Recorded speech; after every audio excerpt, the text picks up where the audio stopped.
You're listening to Speaking of Health and Wellness, the podcast, where we dive into holistic nutrition, biomedical treatments, functional medicine, low toxicant living, and developmental strategies with a special focus on children with complex picky eating, developmental delays, and neurodevelopmental disorders.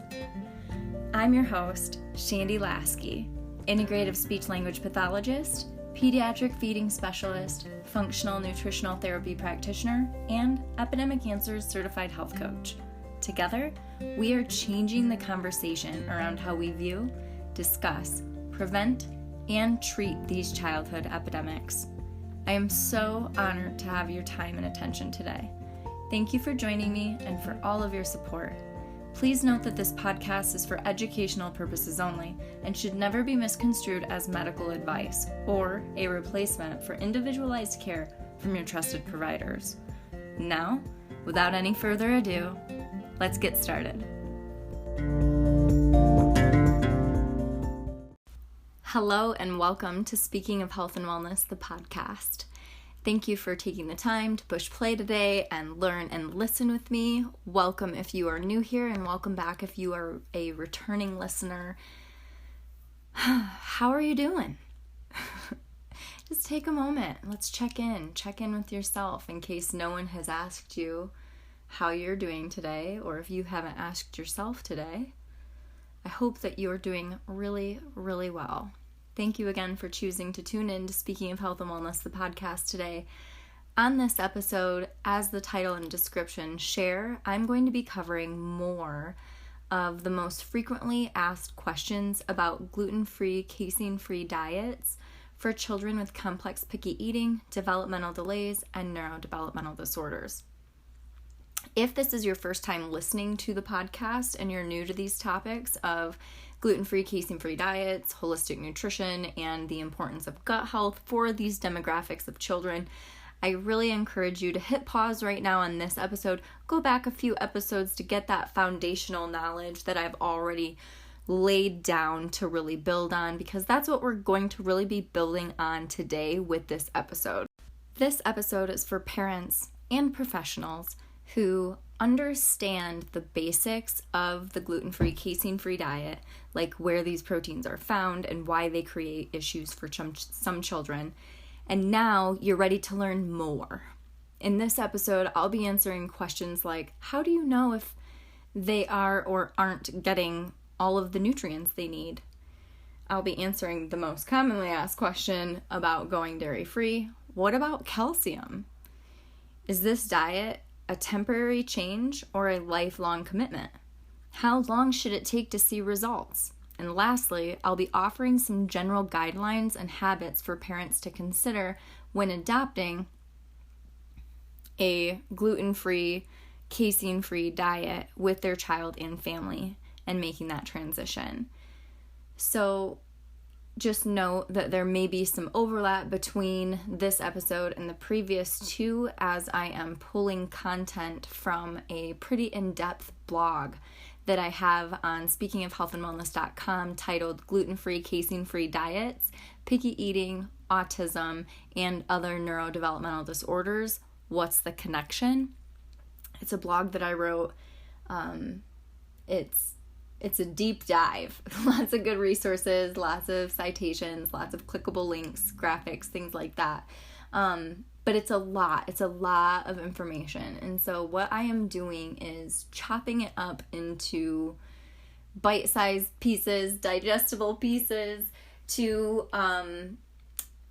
bring it to you in a podcast format. So I will link that blog in the description below.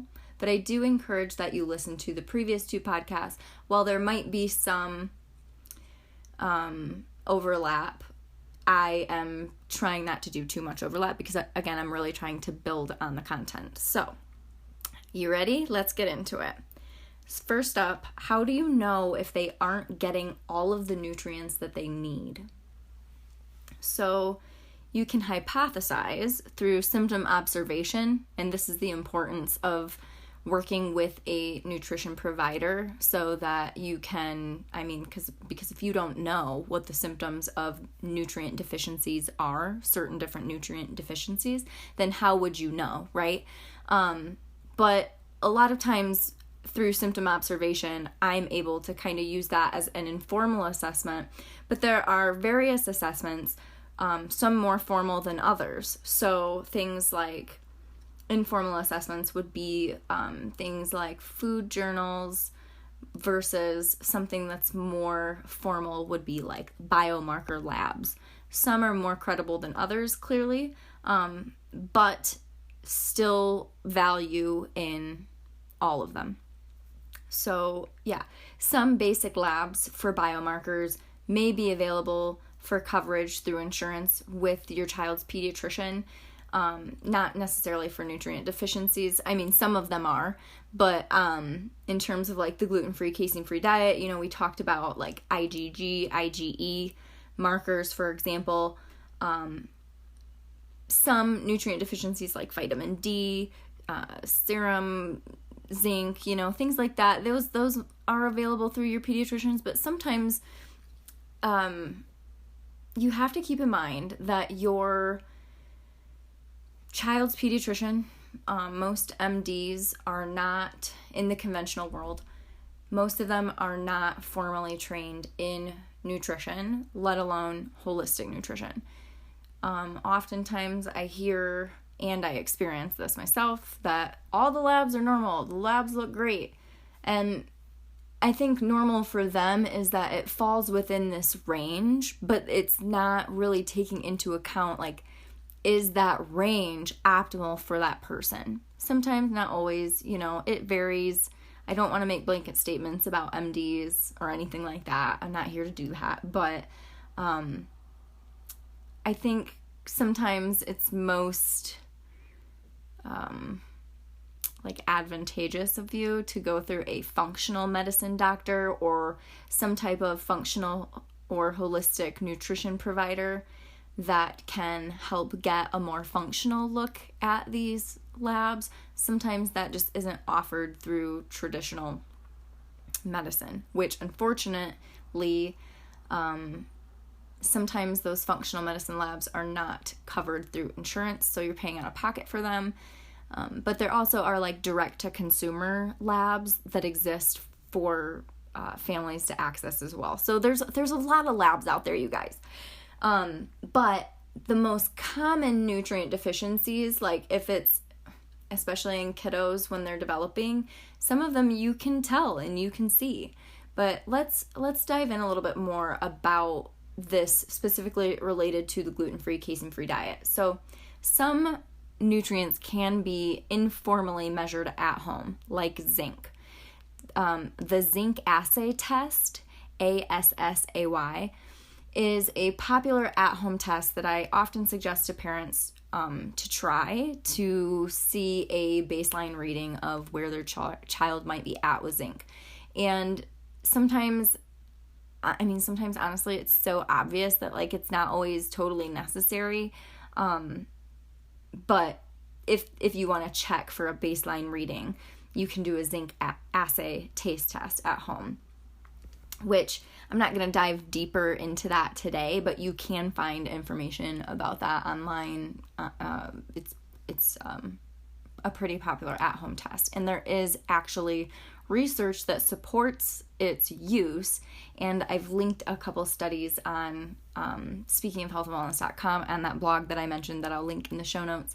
But what's interesting for kids with complex picky eating, which also overlaps with kids with developmental delays, neurodevelopmental disorders, special needs, when I say complex picky eating, I know that sometimes I'm speaking to an audience of parents who that child may only just have complex picky eating going on, but oftentimes it's very overlapping. And like I've said, the approach is very, very similar. So you'll hear me kind of use these terms like over and over and over again, but it's because it's a very similar starting approach. So that's why I'm covering it all here.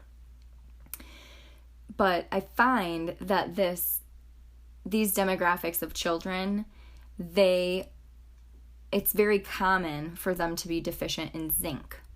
And a zinc deficiency alters the sensory perception and experience of taste and smell, which, as you can imagine, if your brain is not receiving smell and taste and touch and sensory information appropriately, it may create negative experiences with meal times and with eating, which then can lead to food aversions and this self-limited, self-restricted eating, these complex, picky eating habits. So yeah, I find this to be very common in the population of children that I'm serving with and without neurodevelopmental disorders, the kids who are complex, picky eaters. And interestingly, zinc deficiency has been observed in patients treated with opioid medications, and zinc supplementation has actually been used to help break opioid addictions. Now, this is where I hope that you have listened to the previous episodes, because I go deeper into the opioid excess theory for these kiddos and how it creates this like addictive like drive and these strong, intensive cravings. Well, if you think back to that, I just find this really, really fascinating, given what we know about gluten and casein proteins, how they create these opioid responses in the body and these addictive cravings, often in the presence of children with simultaneous zinc deficiencies. So that connection biochemically is very, very, very interesting. And this is where I'm always saying, okay, maybe there's not like black and white research to like concretely support all of the things that I'm saying. But when you look at the research that exists as a collection and you use it to critically think and put the pieces together, and you look at these overlapping biological, biochemical correlations and connections and commonalities, it just like all the pieces of the puzzle start coming together a little bit more. And I hope that that's coming across for you too. Sometimes it's hard to get it from my brain and onto paper and out into the world, and especially like just audio voice recording. I mean, I've got an outline here, but I'm kind of just going, you know what I mean? So I hope that it's coming across in that way that's helping you connect these dots. So yeah, zinc, common deficiency. If your child has sensory aversions with food, it's worth exploring. So next, let's move on to calcium. What about calcium? Calcium is everyone's big question when you remove casein and dairy from the diet. Calcium is a really important macro mineral, but it's important to know that you don't want to go just like mega dosing on calcium in isolation by itself just because your child is now dairy free. Honestly, we aren't really getting that much absorbable calcium from cow's milk, like, to be honest. And there are many non-dairy foods that contain calcium sources, like sardines, broccoli, bok choy, pumpkin seeds, etc. Pumpkin seeds actually have a high amount of zinc as well, so they're kind of a powerhouse for picky eaters. Calcium is a game of cofactors, as you will hear our fellow nutritional therapy practitioners say. I'm a functional nutritional therapy practitioner certified by the Nutritional Therapy Association. My mouth gets going too fast sometimes. The irony is that I'm also a speech-language pathologist. But you'll often hear NTPs, nutritional therapy practitioners, say calcium is a game of cofactors because that's what has been drilled into us. Calcium absorption, assimilation, and utilization in the body depends and requires It depends on and requires 7 cofactors for proper absorption as outlined by the Nutritional Therapy Association. And I'm going to outline these for you here. But again, just know that I'm pulling this directly from my curriculum. I think it's critically important and worth noting, as this is one of the most common questions related to the use of gluten-free, casein-free diets. So I just want to make sure that we're really hitting this. So again, calcium requires 7 other cofactors for proper absorption. So you don't want to just start taking calcium by itself in isolation in these huge amounts, because you could throw off something else. So here are those 7 cofactors that it depends on. Systemic pH, hormonal functioning, hydration, including your water intake and electrolyte balance, the balance of other minerals, vitamin D, fatty acids, which are needed to transport calcium into your cell. So if you don't have a proper fatty acid balance and you start taking megadoses of calcium, well, now you've got all this calcium, but it's not getting transported into the cells that it needs to be. And also lastly, last but not least, digestion, because calcium is only absorbed in an optimally acidic environment, and it requires proper amounts of stomach acid in order for you to uptake it. And so, okay, let's go back to zinc. If you've got a zinc deficiency, you probably don't have a high enough optimally acidic environment, because your stomach acid requires adequate amounts of zinc in order for it to be properly acidic and how it needs to be in order to break down the foods that you're eating. So oftentimes you get into this weird spiral with kiddos with complex picky eating, because kiddos who don't want to eat meat, for example, oftentimes, because meat is a high source of zinc, food-based source of zinc, and they have this aversion to meats, so they're limiting themselves to the food sources of zinc, but then zinc deficiency exacerbates picky eating and creates sensory distortions in smell and taste.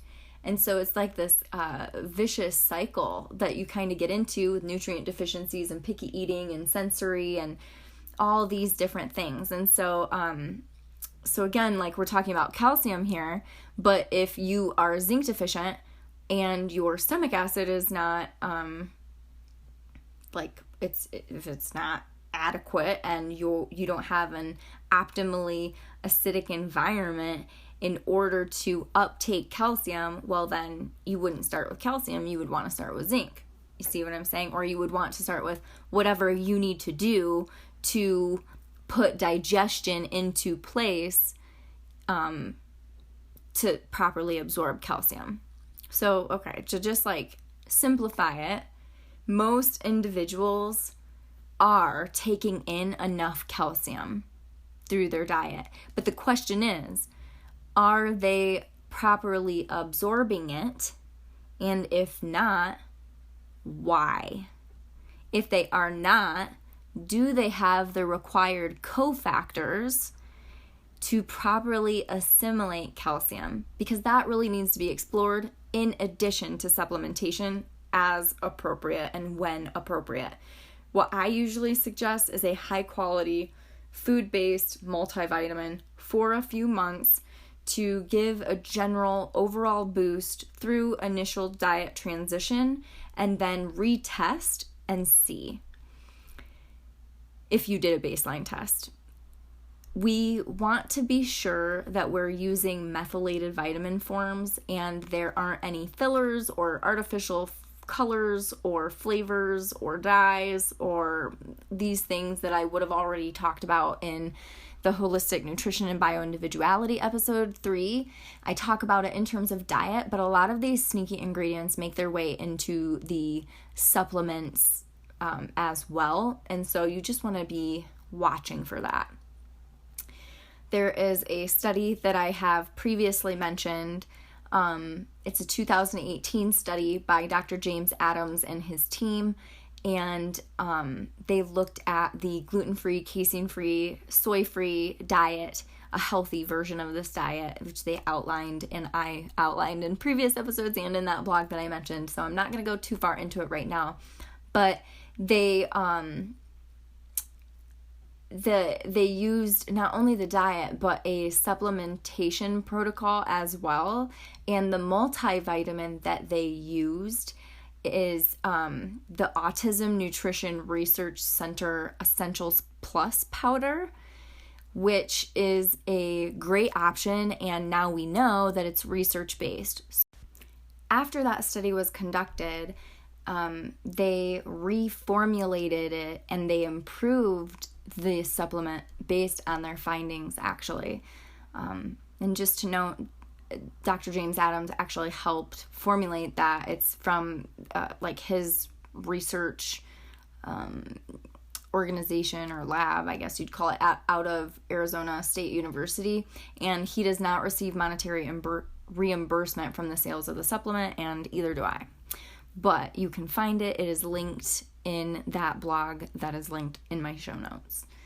If you are needing more guidance and reassurance on calcium, ask your provider about lab testing and if supplementing with calcium in isolation is necessary and which forms they would recommend. If isolated calcium supplementation is needed, citrate or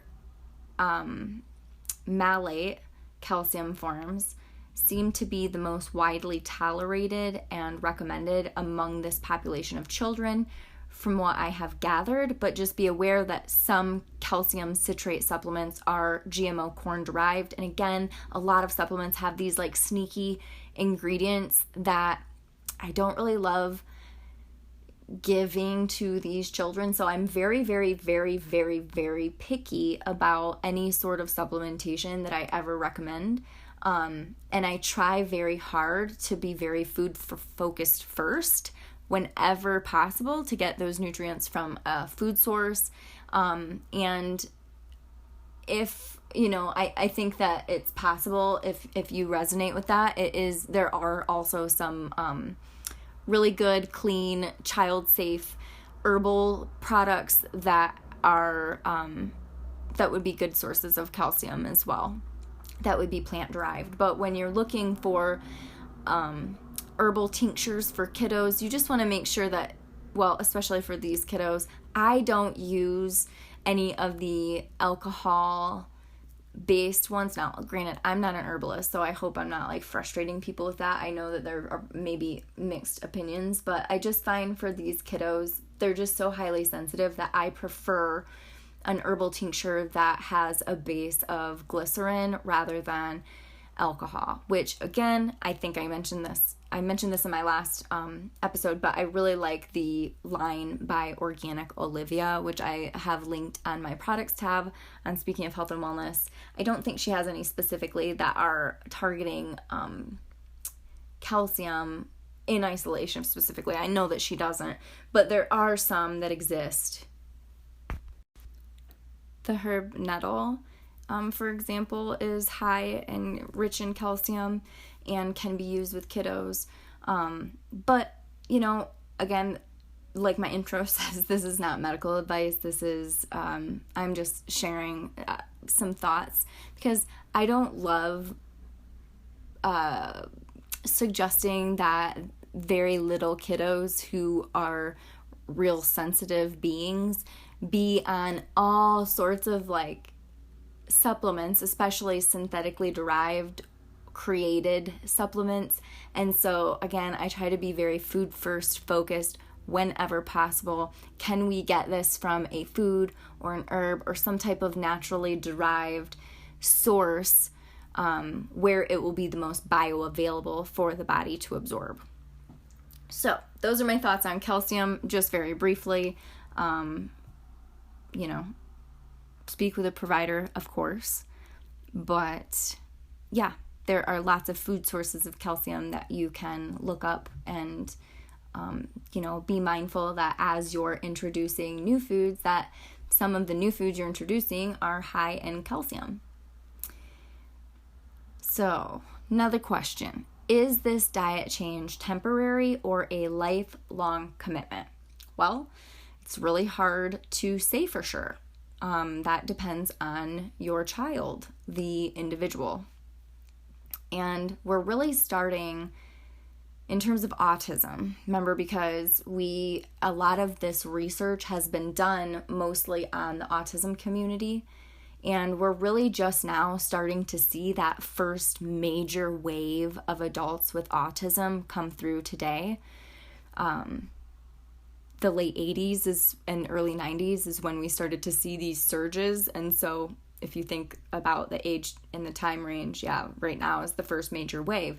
Many of them aren't currently on and or were not on specialized diets growing up. And because of funding allocations for research, we don't have a lot of actual data to answer this question specifically to children who are on the spectrum and have other neurodevelopmental disorders. My guess, though, and from what I've seen across the interwebs, is that for some it may be temporary, but for most it's likely going to be something they follow for years, possibly lifelong. At least gluten, I think some people are able to get away with dairy and casein a little bit more than they are gluten. Gluten seems to be a bit more of an offender, and as I shared in previous episode, gluten takes longer to leave the antibodies, the response to gluten take longer to settle down and leave than dairy. So for dairy antibodies, it's about 3 to 4 weeks. For gluten antibodies, it's about 4 to 6 months. And so my guess, is that it could be temporary for some, but for most, I would be kind of surprised if they were able to consume gluten every day, at least in the standard American diet amounts. You know what I mean? Maybe it is possible that some of these individuals could, depending on the individual, because I'm talking about a broad range of children here, from complex picky eating to neurodevelopmental disorders, special needs, developmental delays. So I'm talking about a wide range of children here. For some of these children, if they, properly repair their gut and they've got a really good balance and they've got a really healthy diet, generally speaking, it's clean from agricultural chemical byproducts and synthetic flavors and food additives and things like that, then maybe occasionally some properly prepared gluten-containing foods that, were these gluten grains, were they properly prepared, meaning were they soaked, were they sprouted? These different things, they matter because it adds to the digestibility of that food.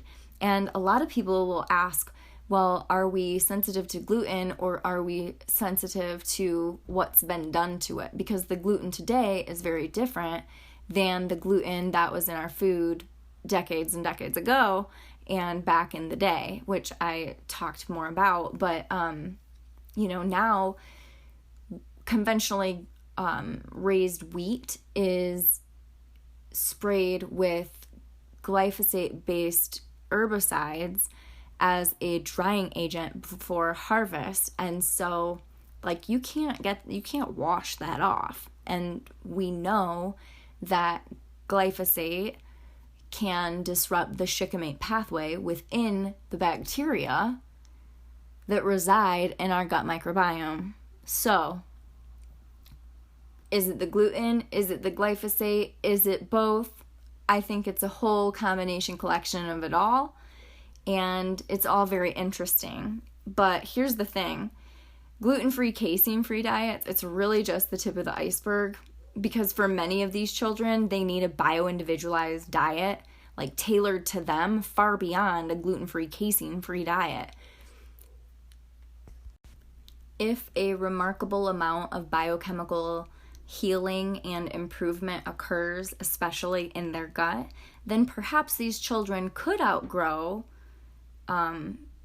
these sensitivities. They could grow into their teens or grow into adults who occasionally eat gluten and or casein-containing foods in moderation.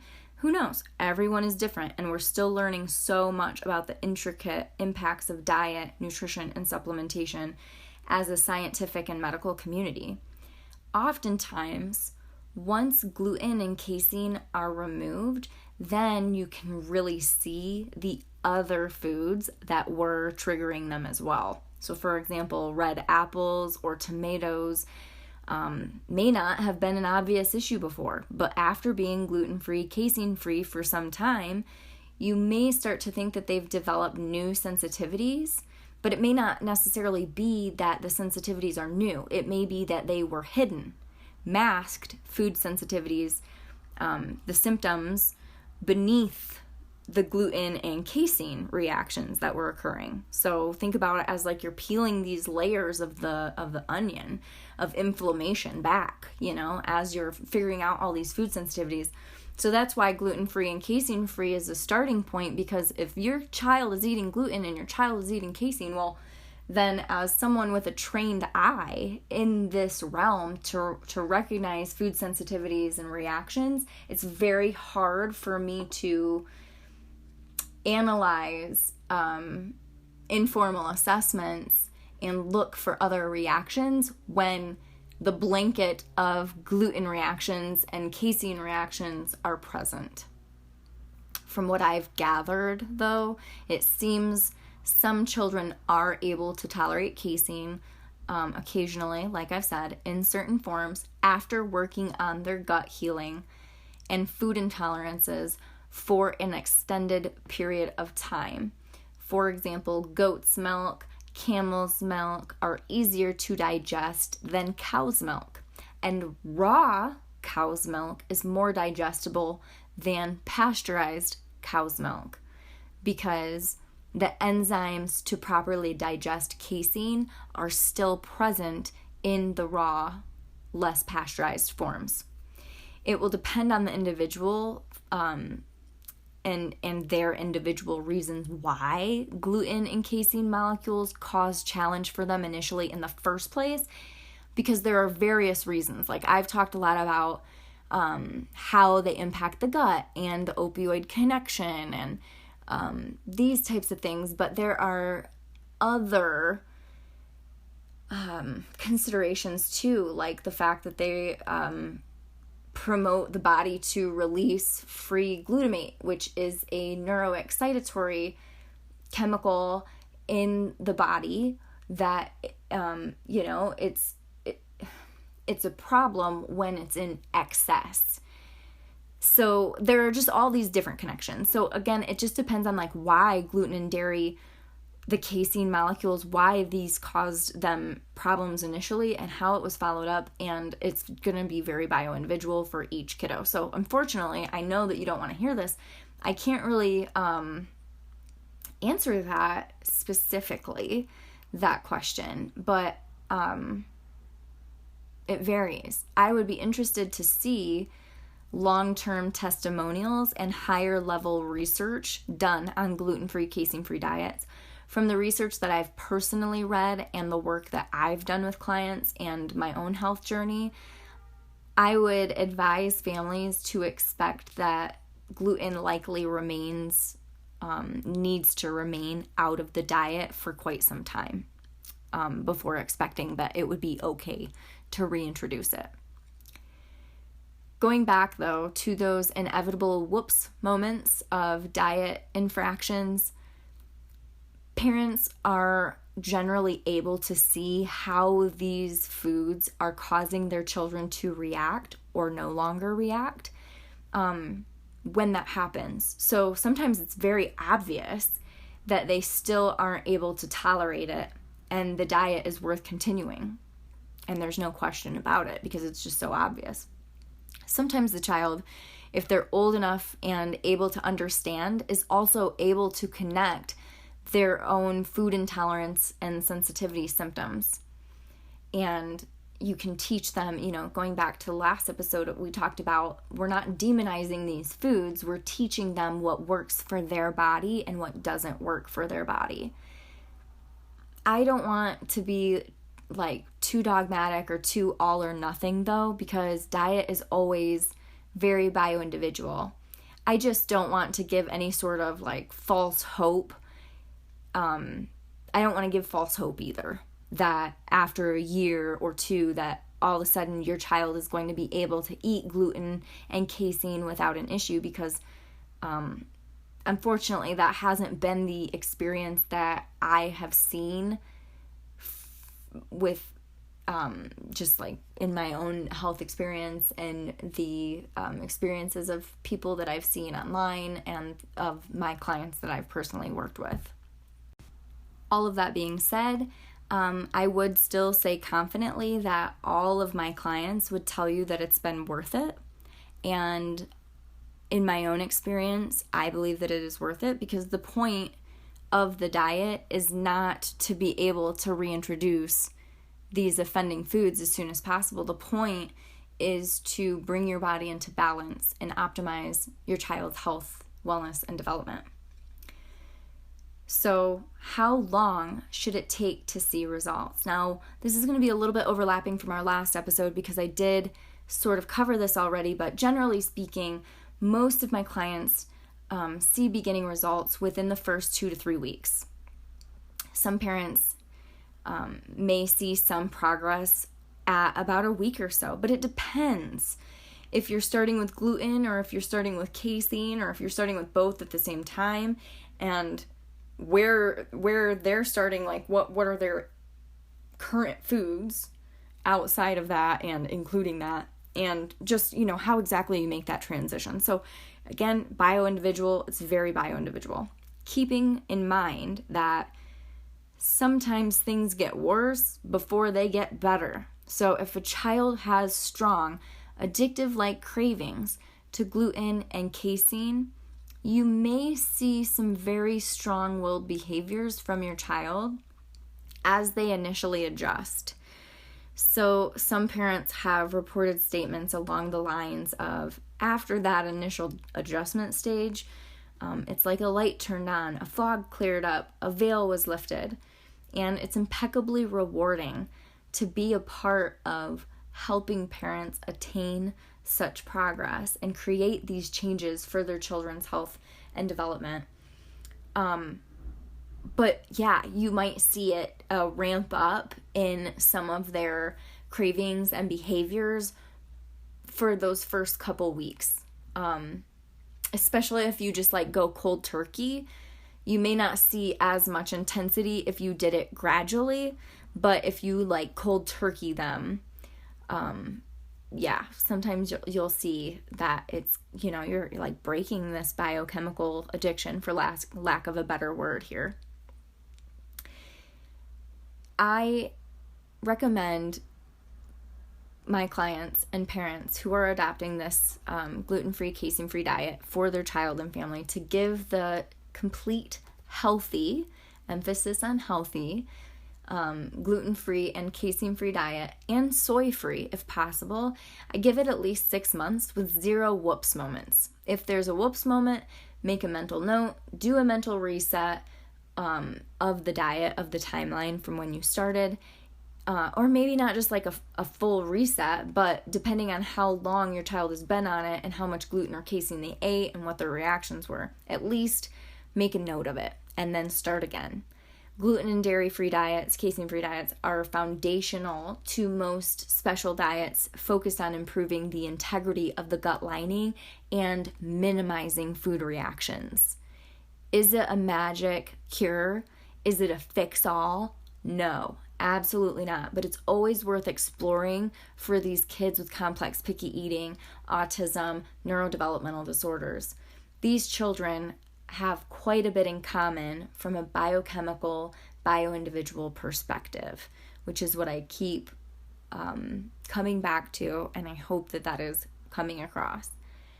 So here are some general habits and guidelines that I would like to leave you with for families who are transitioning to gluten and casein-free diets. Here are some habits and guidelines to embrace. So it's critical that everyone in the family, especially the people who are feeding the child, it's critical that they're on the same page and supportive at the very least, because the best results come from families who are implementing the diet together, eating the same family meals. I'll tell you, it is very, very, very difficult to be the only one who is transitioning and who is on board with it, and it makes it so hard for these families where only one parent is dedicated to it. It makes it where you feel like you're going a couple steps forward and then a couple steps back, and forward and back and forward and back. And I have supported families where that's the situation, and we make progress and it's fine, but it's not as much progress and as much improvement as you would see if both parents and all caregivers were on board and following the gluten-free, casein-free diet for that child, at least. If they're not following it themselves, just, respecting it for the child. During the initial transition, consider improving the quality of the family's favorite foods first. So we want to add before we remove, swap before we remove, right? So this way you're focused on adding and what they can have before you're removing and focusing on what they cannot have. So you're going from cookies to organic cookies, mac and cheese to organic mac and cheese, chips to organic chips.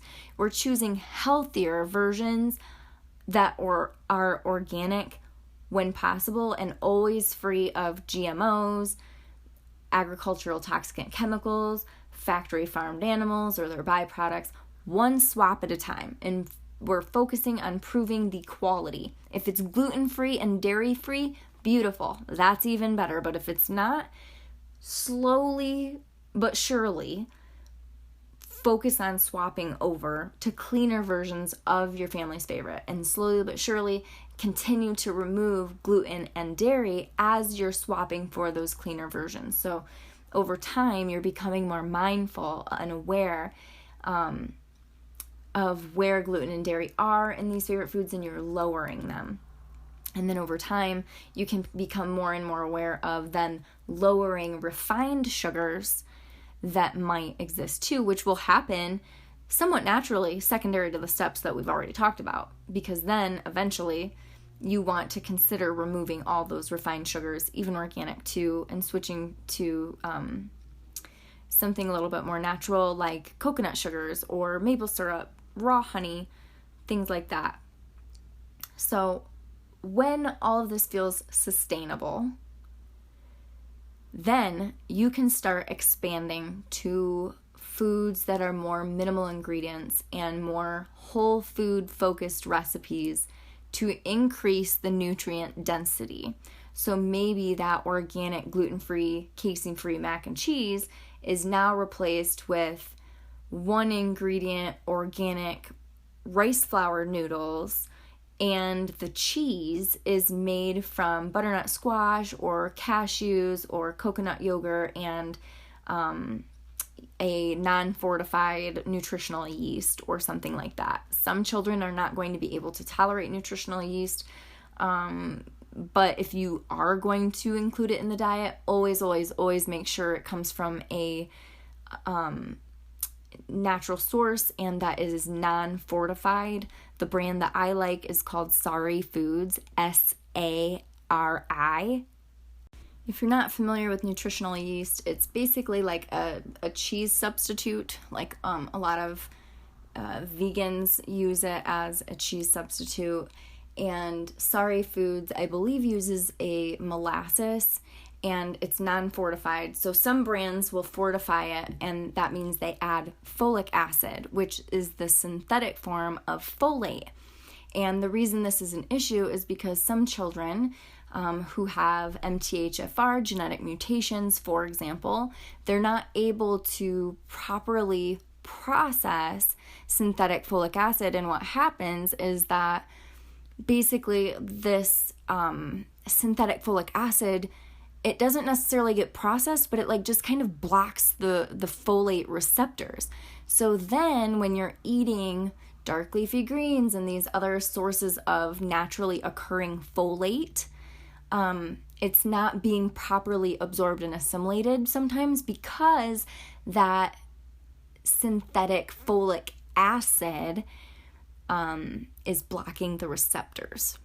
So that's another reason why I always stress that, yes, okay, going gluten-free is not only important for the gluten, but when you go gluten-free, you're also minimizing a lot of these products that have been fortified with folic acid. So a lot of bread products are fortified with synthetic folic acid. So you want to watch for that as well.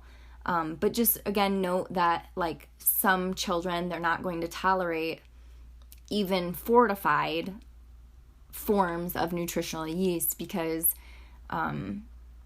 there's some debate on this, but like if a kiddo has a yeast issue, which is not uncommon for kiddos on the spectrum or kiddos with complex picky eating or a lot of these kiddos that I'm talking about, sometimes they are struggling with an imbalance of their gut microbiome, and to add, sometimes they just don't do well with nutritional yeast.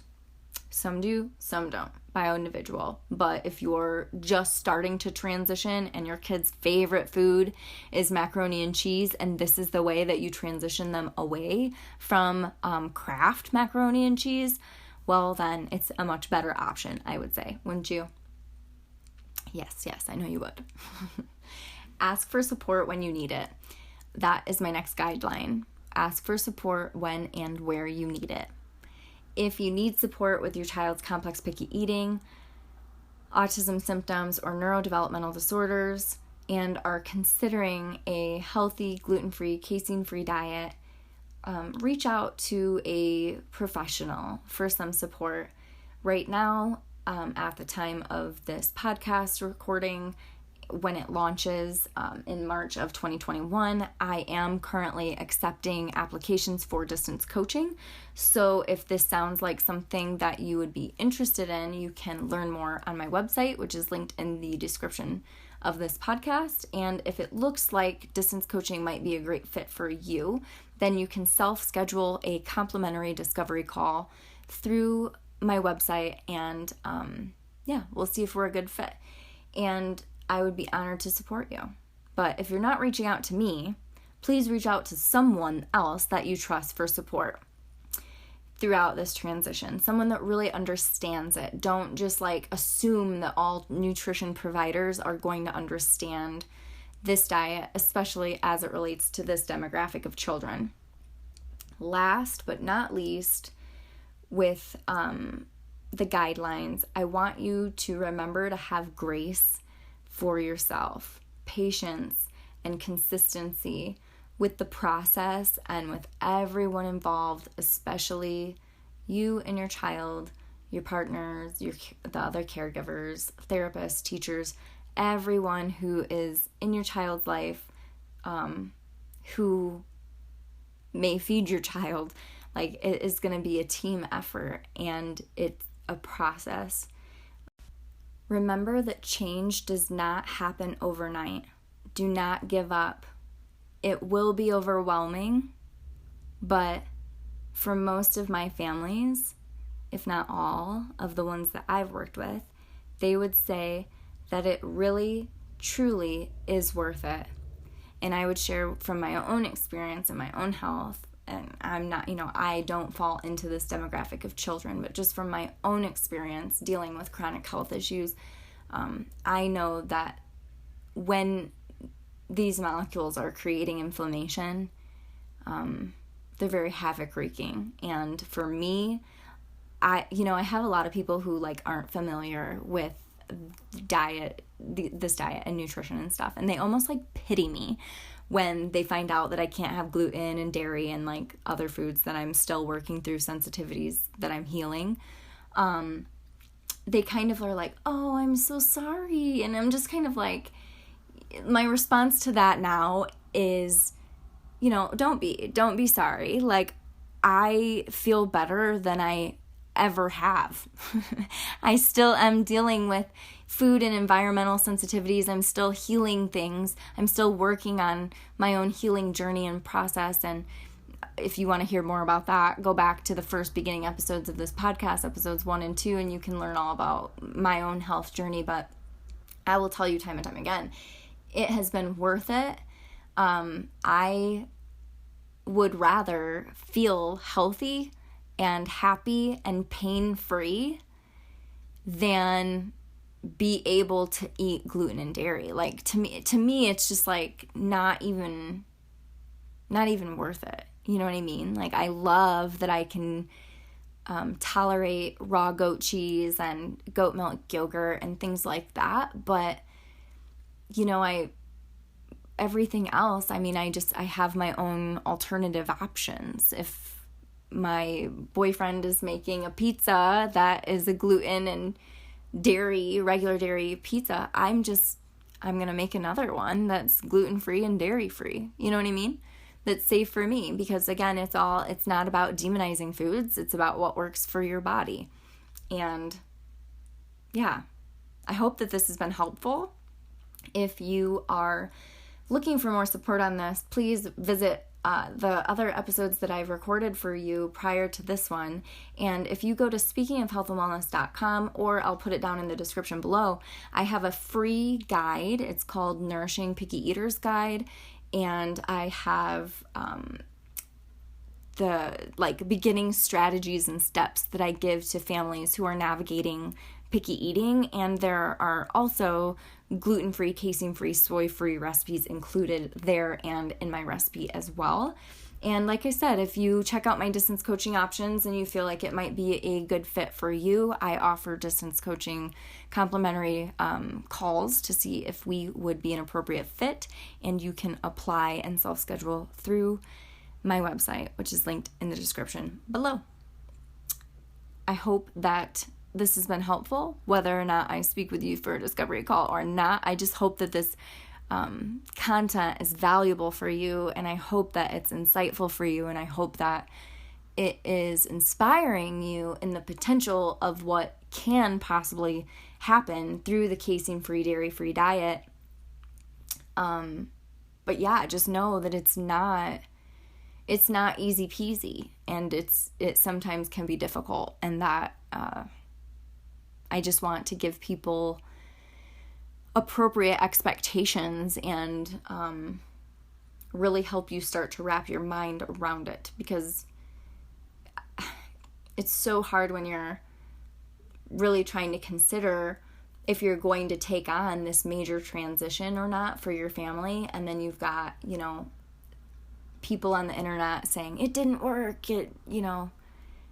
there's no research to support it, la la la. Like, I hope that you're understanding where some of that mindset comes from and where some of those views come from now after this episode and the last one and the one before that and all of that.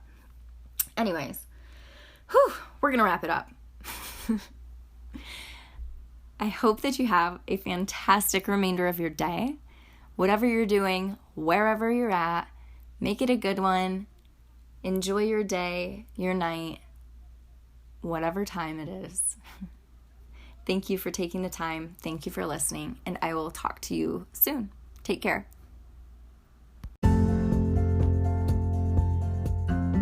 Thanks again for listening to Speaking of Health and Wellness, the podcast. I'm so grateful you've taken the time. For any of the references mentioned in the show, head over to speakingofhealthandwellness.com.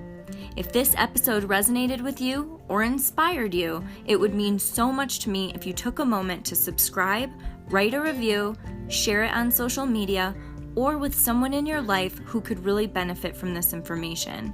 Your support helps this podcast and the overall message and mission of Speaking of Health and Wellness reach more people. If you share on Instagram, tag me so I can personally thank you for listening. If you're on Facebook, come join our free community group of like-minded parents and professionals. The direct link is in the podcast description. I hope that you have a wonderful rest of your day. Thanks again so much, and take care.